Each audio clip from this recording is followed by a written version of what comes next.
Hey everyone, so decided to do a small video on this. I never do these videos. It's a small modification on my bike. This is a 2018 Ducati Multistrada 950. There you go. So what I'm doing on this, I typically don't like to do any modifications on it. Like you can see, this bike is stock. There's pretty much nothing modified on it. I put these soft grips. That's the only thing I do. I just like the soft grips, but everything else is stock. I don't like to typically mod anything. But one thing that somebody brought to my attention is this little piece here. So this dongle is getting connected under the seat. So it's a servo eliminator, or whatever you call it. Yeah, it's a servo body, they call it. So what it is the following. So you have a little flapper on the exhaust that opens and closes as you accelerate. It's basically done for emissions and, I don't know, a few other things. And what it's doing is it's making the exhaust much quieter, and also like I said, it's emissions and stuff like that. So I heard from few people that this little dongle, when you plug it in under the seat, it keeps the flapper open all the time. I mean, technically you can just replace the whole exhaust, but like I said, I'm not gonna do it. This exhaust is fine. Let me just show you from this side. Hold on, can you see it? Yeah, this exhaust is fine. I like the way it sounds, and I don't want to change anything. I don't want to change it. So, but this thing will keep that flapper open. And two things it's going to do: make it louder, supposedly, deeper sounding. That's what I hear or read. And also, during acceleration, there's like, I don't know, flat spots, if you can call them that, or I don't know, let's say not instant acceleration, and also during low speed, let's say when you, I don't know, below 10 miles an hour, you hear a little like chugging, or you feel it. This eliminator, or this servo, which will keep the flapper open, supposedly will eliminate it or lessen it. Right? So I don't know, I haven't tried it yet. I'll definitely give you a report if it's true or not, but that's the way it is, or that's how I read it, and that's why I purchased it. It was $40, and I just got it. So it's super easy to install. It literally takes a few minutes. So let me just kind of show you how that works. Okay, so in order to remove the seat on this bike, hold on, let me just move this here. It's a nice case. It fits a helmet, actually 2 helmets maybe. Anyway, in order to remove the seat, it's kind of a 2-step process. So there is that's the key, and you put the key here in this little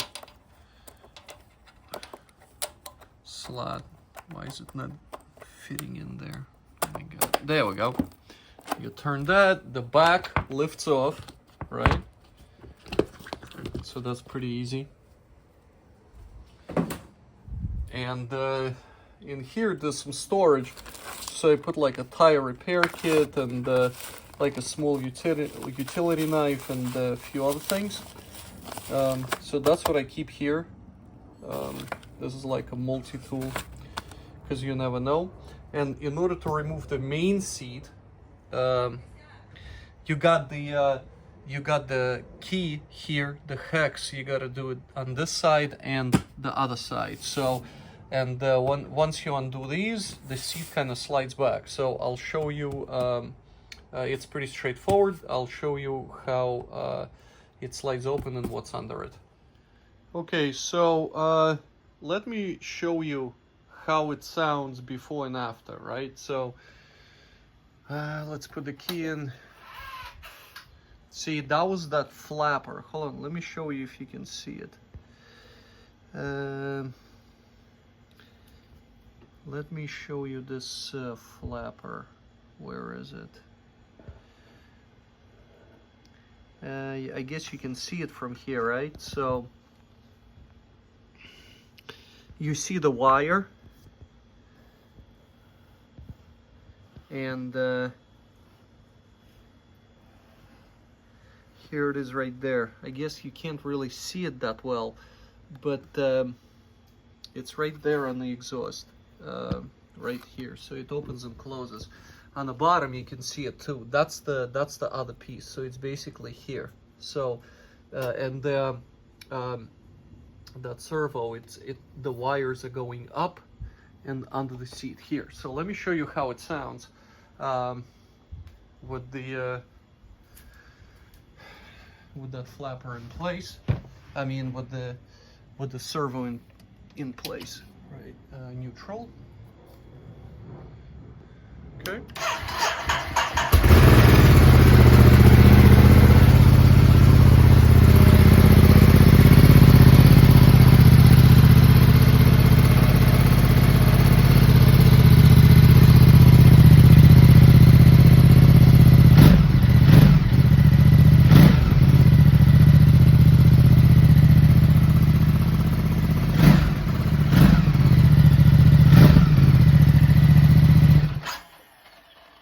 Okay. Pretty good sound, right? Even without any modifications, in my opinion. And I had about 7 bikes in my riding career. This is actually one of the best sounding bikes with stock exhaust I've had. So even without doing anything, that's why I don't want to change this exhaust. It sounds amazing. You know, it really sounds good. So this is what I've done. I removed the bolts, and so I undone the bolts, and let me just pull this up. There we go. You just kind of gotta wiggle it a little bit. Let's remove the seat, and here under the seat, where is it? It's not this. See, you got the battery. This little window, when you pull it up, it's the adjustment for the shock, for the rear shock, right? It's here. This adjusts in 3 places, so you can adjust that as well. And then here, yeah, I believe it's under this bundle of wires. So let me just kind of dig through it, and I'll show you where that wire is. Hold on. Oh, no, it's up here. Hold on. I believe it's up here anyway. Where is it? I'm doing it with one hand, so okay, I'll show you that thing in 1 second. Okay, so I found it. It was not really that tricky. So you see this bundle of wires here, so you just kind of unpin it, right? It's kind of plastic, and there's this connector that was connected to, let me just zoom in, to that thing right there. So that's that servo motor. So that's the motor. So you just disconnect this, and wonderful. You take the plug, right? So the plug, let me just open it up. I'm doing it with one hand, so okay. See, it has the same connector here, and that's what it looks like. It's pretty small. So I'm just gonna plug it in here, right? And tuck it somewhere like this. And that thing, I don't want to leave it open like this, so I got some electrical tape, and I'm just gonna you know, just put it right over, so it's not gonna get dirty or anything like that. So even if I wanted to go back, I can literally remove this and just plug this thing back into the original thing, and you know, it's a small mod going back like 2 seconds. So let me just tape it up, and I'll show you how I've done it. Okay, so I plugged this thing in, see, with this harness, and this is what I did. I kind of just tucked it under the wire and under this you know, main cable here. So it's not gonna go anywhere. You know, it's perfectly okay. And I plugged this thing back. I think I did anyway. Yeah, it's pretty sturdy in there. So, and that's exactly the installation. So now, basically, I removed it, right, from the servo motor. So now when I turn on the bike, it's not gonna open up that flapper. And what else is this thing doing is it should not put a light, a check engine light, on the bike. So it should do two things, right? Keep the flapper open at all times and no light. So let me, you know, I might as well just do it because I'm really curious. So let me just turn it on and see how it sounds with that thing before I even close the bike, okay?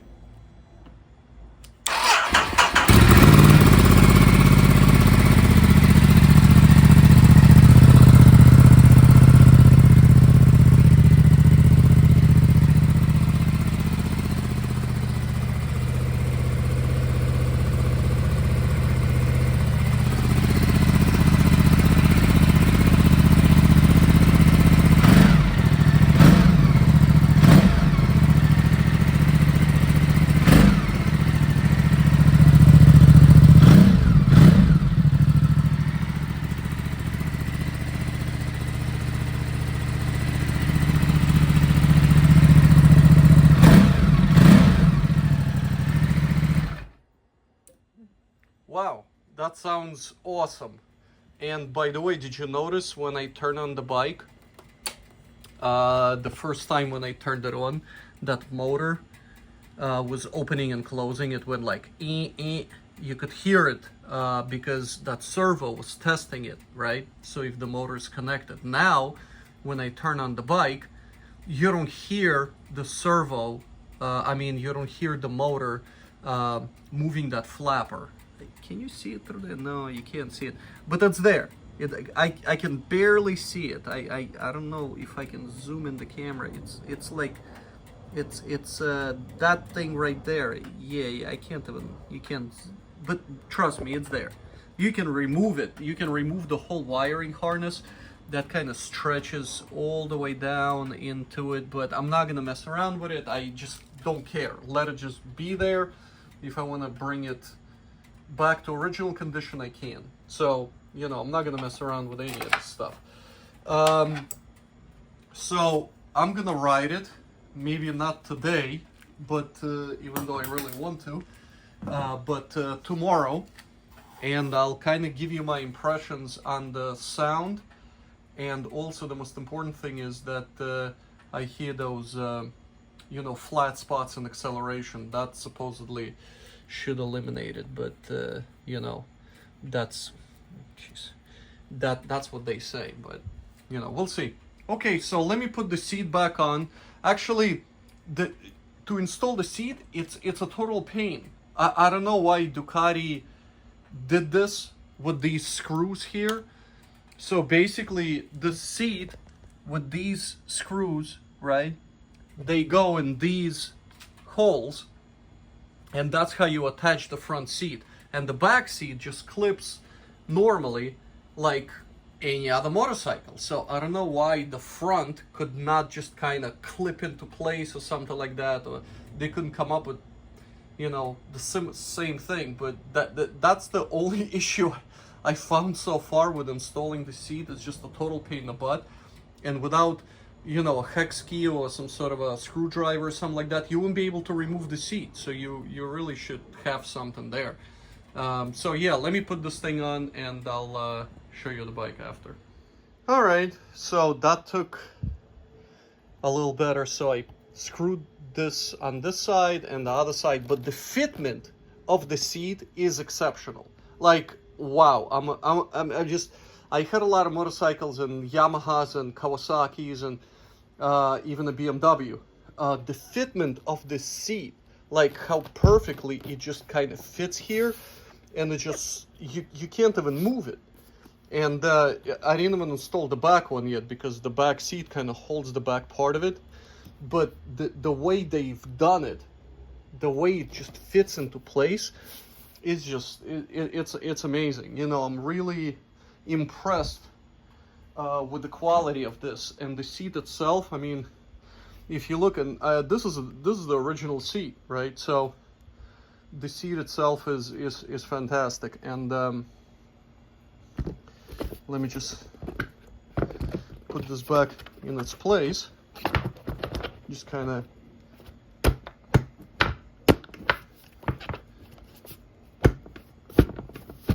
there you go.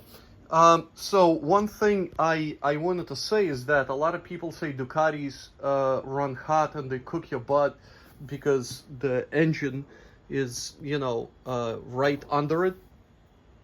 This is a 2-cylinder motorcycle, right? So this is a 950, so it's not a V4. And I noticed that, and I was riding the whole summer. It's pretty much September here in Jersey, and the hottest I've you know ridden it was, I don't know, like 102 or something like that. And let me tell you, it's not bad at all. Maybe it's just this motorcycle because it's 2 cylinders, right? With 4 cylinders, what I hear with the new what they doing with the new bikes is they have cylinder deactivation. So there's basically they deactivate the cylinder while you're at the stoplight. I never had the bike, so I don't know. That's what I just read. With this one, it's not hot. It's not running hot. It's not cooking me. Is there heat? Yes. I mean, obvious. You know, you're sitting on an engine, and plus it's 100 degrees outside. But it's not cooking your butt. It's not. So whatever they say about Ducatis like cooking you or whatever, it's you know it's fine. It's basically in line with every other motorcycle I tried. And I tried, like I said, I had a BMW before that, and Yamaha MT-09, MT-10. I had a smaller one. What do you call it? Kawasaki 650. So they're all hot. They're all running hot. But especially in the summertime and when you're in traffic. But this one, it's in line with it. I'm not gonna say it's anything extra hot or anything like that because it's not. So let me just show you the front of it anyway while I'm yakking. The only thing I've done here, I installed this thing. It's kind of a deflector. The bike came with a long screen. The screen was like this tall, much taller, and I don't like it whatsoever. And the reason is I'm 6'3", and there's a lot of buffeting, right? I cannot do tall screens, and also another problem with the tall screen is that when you ride, the bike just kind of like shakes in the wind, and I noticed that with every motorcycle. And this one has an adjustment, so you kind of squeeze and you can lift it up. There's like several adjustments here. You know, I noticed that with the small screen like this, basically just protects my phone. So as long as it protects my phone and kind of covers it from the wind blast, that's all I care for. Because, you know, these tall screens, for me, they don't work whatsoever. I don't like them. I tried them all, and the fancy Italian ones, and, you know, whatever, all other ones that I had so many of them, and I sold them all. I got rid of them, and I stick with this one, right? So this is fine, and this tiny little thing, I'm kind of experimenting with it. So far, I think it's okay. It's kind of blocking some wind, but it's not doing, you know, too much, I think. So I'm just kind of playing around with it. Anyway, yeah. So I'll give you my impressions after I ride it, but that's the bike. Yeah. If you're curious, ask me any questions below, and talk soon. Bye.